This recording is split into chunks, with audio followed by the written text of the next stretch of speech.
What do Warren Buffett, Gandhi, and Abraham Lincoln all have in common? They were all once terrified of public speaking. Just like me, and probably just like a lot of you guys, because public speaking anxiety is actually very common. And I think this is so because we are taught how to speak and we're taught how to read and write at a young age, but we're never really given a formal lesson in communication until high school or, for some of us, college. And I think there's this misconception that good communication skills are inherent and natural, but they're definitely not. I've learned throughout this course that it takes a lot of effort and a lot of practice to even make improvements in your communication and your public speaking.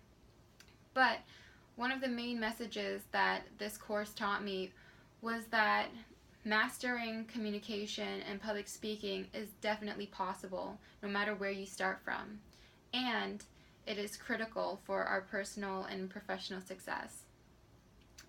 In an article that I read in Business Insider, Warren Buffett actually came to the same realization when he was just 20 years old.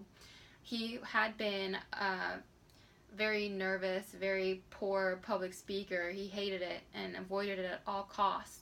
But he realized at age 20 that he would need to master these skills in order to unlock his full potential. And so he enrolled in classes, he worked at it, he practiced, he was persistent, and he became a very eloquent public speaker, and he became very successful later on in his life. And so there are 3 skills in this class that I feel really helped me improve in my public speaking skills, and they are preparation, practice, and persistence. By preparation, I mean that every speech was broken down into smaller tasks. So they literally forced us to prepare. You had to submit an approval form, you had to submit a very detailed outline, and these were key steps in a successful speech. And this class also forced me to practice, because if this were a traditional classroom and I had an assignment one day, I probably would not have practiced, and I probably would have just gone in and winged it, and it would have been terrible.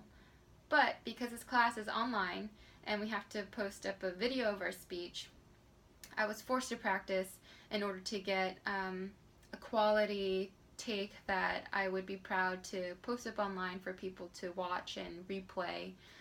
So this class forced me to prepare and to practice, but they also taught me how fundamental these 2 steps are.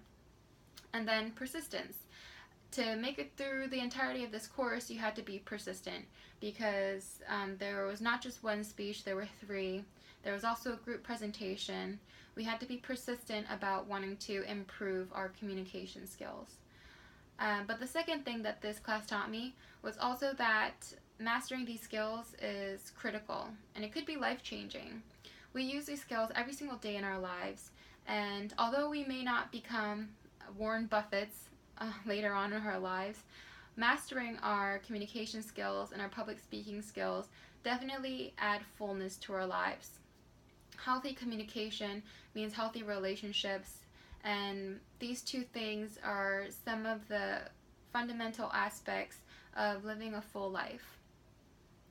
So, mastering our communication skills and our public speaking skills can be one of the best investments that we make in ourselves, and the returns